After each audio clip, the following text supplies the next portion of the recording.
Bonjour à tous et à toutes, donc aujourd'hui on se retrouve pour la chronique du tome 2 de La Tisseuse de Mélodie de Sarah Abbasi, édité chez Hachette.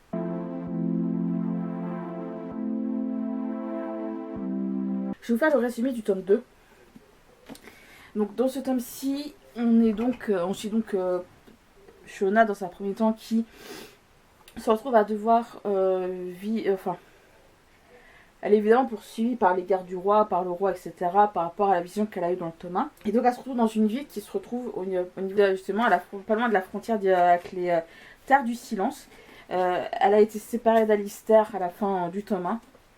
Donc dans un premier temps, ça va être de sauver Alistair pour justement, mettre fin à cette soi-disant vision qu'elle a eue. Et évidemment, entre-temps, il y a également un vent de rébellion qui se souffle contre le roi, etc. Mais Shona, au-delà de ça, elle va devoir justement libérer Alistair pour faire davantage pleinement face à son destin. C'est-à-dire le destin qu'elle a eu dans une vision où elle et Alistair, où Shona tue le roi avec Alistair à ses côtés.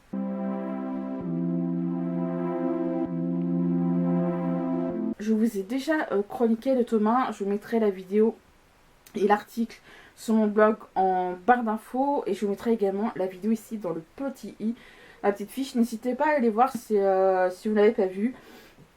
Parce que là évidemment c'est un tome 2, j'ai pas envie de trop se permettre de me spoiler là, si vous n'avez pas lu le tome 1, évidemment en soi. C'est un tome 2 qui est justement dans la continuité du tome 1 et en plus ce qui fait que c'est assez fluide parce qu'il n'y a pas beaucoup d'écart entre les événements à la fin du tome 1 et les événements au début de ce tome 2 parce qu'il s'y passe quelques jours, semaines de mémoire, pas moins d'un mois, je crois qu'on a 15 jours, 3 semaines d'écart entre les deux histoires.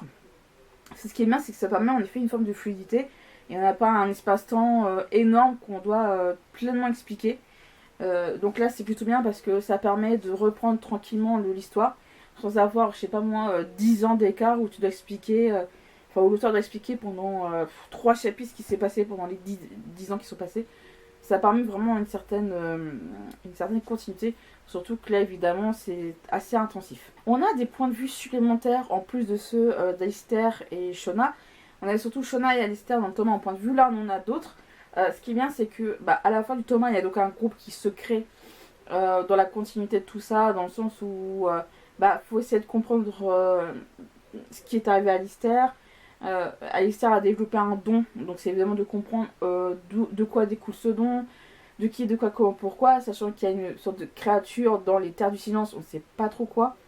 Donc évidemment il y a ce groupe, on a ce point de vue là, et je trouve ça intéressant, c'est que pour la finalité du roman, on n'a pas des éléments qui nous sont pondus comme ça, c'est qu'il y a vraiment eu quelque chose avant.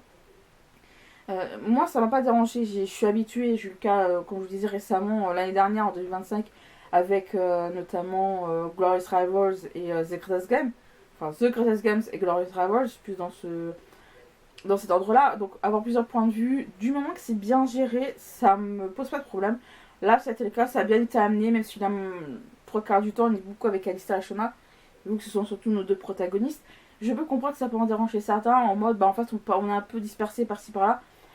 Mais vu que Shona et Alistair ressemblent à un groupe, et la moitié d'un groupe à un endroit, et après vous avez tout le monde du groupe à un autre endroit, ça dérange pas trop, c'est juste on voit l'histoire d'un point de vue. Et les points de vue d'Alistair et Shona se complètent pas mal d'ailleurs. Alors Apprendre qui est le chef d'orchestre, en gros l'investigateur de tout ça, de tout ce qui arrive à Shona et Alistair au-delà de la vision. C'est-à-dire que il y a eu certes la vision qu'a eu Shona, mais en fait il y a eu 2 événements qui ont découlé de tout ça. Et évidemment, tout ce qui arrive dans le tome 1 et ce qu'il y a dans le tome 2, c'est en fait ça.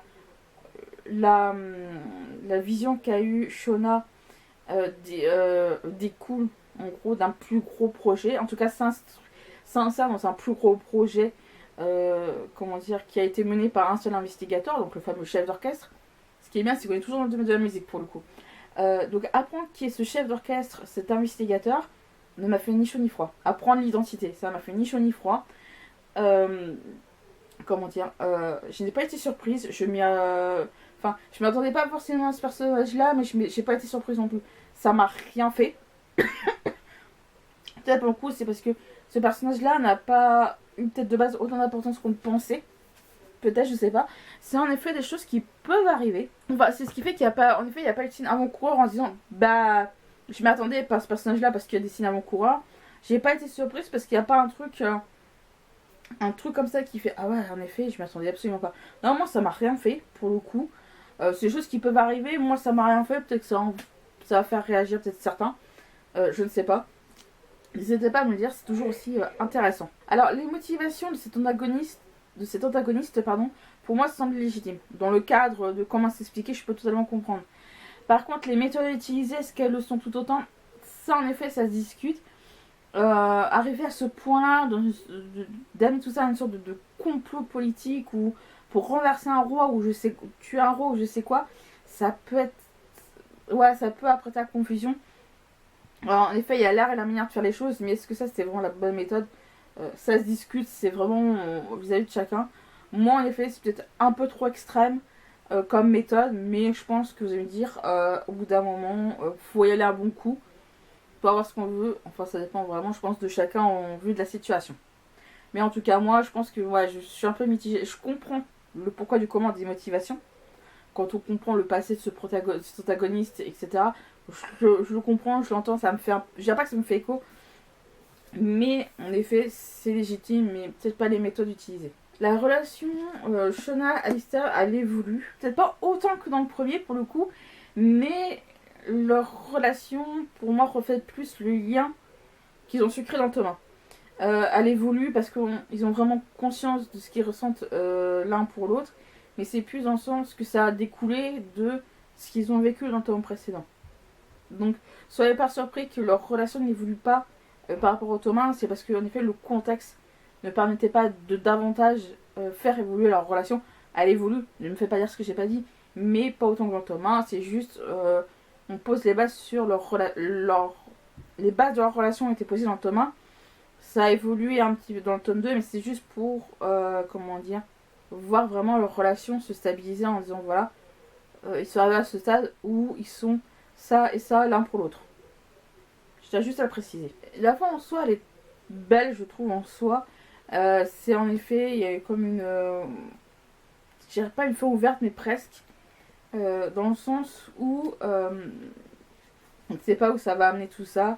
On voit les personnages qui ont arrivé à un stade, mais on ne sait pas ce qu'ils deviennent pleinement après celui-ci-là.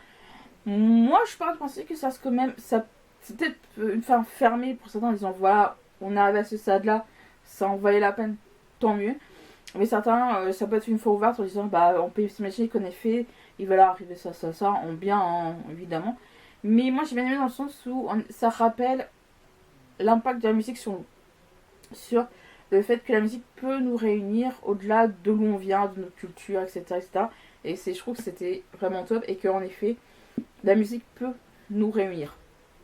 Et moi, je trouve que ça, c'est pas assez développé d'autres sociétés. Ou en tout cas, on a tendance à surtout beaucoup l'employer. Je vais faire vite fait un petit point sur la couverture. Comme pour le premier tome, j'ai enlevé la jaquette. Parce que quand on voit, je fais juste ça, puis voilà. Donc vous dites bien, c'est pas si agréable que ça d'avoir tout le temps le livre qui coulisse entre les mains. Donc je lis tout le temps comme le premier tome ici. Donc là, elle a plus texture couleur crème sur le coup. Pour le coup, avec des effets plus bronze doré. Enfin, la couverture là, ouais, vraiment effet doré comme là.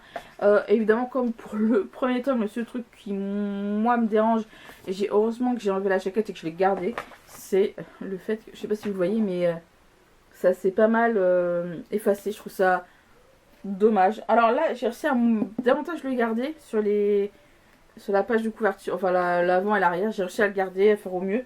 Dans certains endroits, ça s'est effacé. Mais je m'estime, franchement, que je préfère en effet la couverture à belle.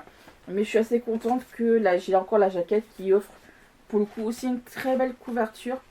Une très belle image de couverture avec Shona et Alistair. Comme dans le premier tome, on a évidemment des images. Là sur les couvertures en dur. Alors sur la jaquette ici, et ça c'est ça qui est important je trouve pour ce tome 2, c'est la carte des 7 royaumes. Parce qu'en effet, là on parle en effet davantage là des différents peuples Même si c'est toujours les mêmes qui reviennent, ça permet vraiment de les situer. Et évidemment, on a une autre image ici.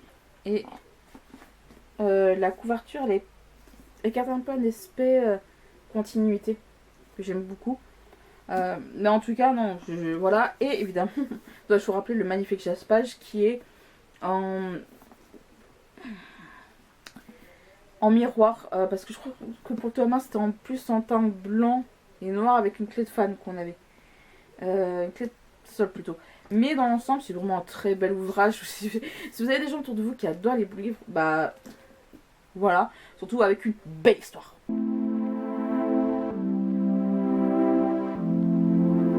Ma chronique sur le tome 2 de La Tisseuse de Mélodie de Sarah Abbasi, édité chez Hachette, est terminée. J'espère qu'elle vous a plu. N'hésitez pas à me mettre en commentaire si vous l'avez lu ou si ça vous tente comme pour le tome 1. Et sur ce, je vous dis donc à la prochaine.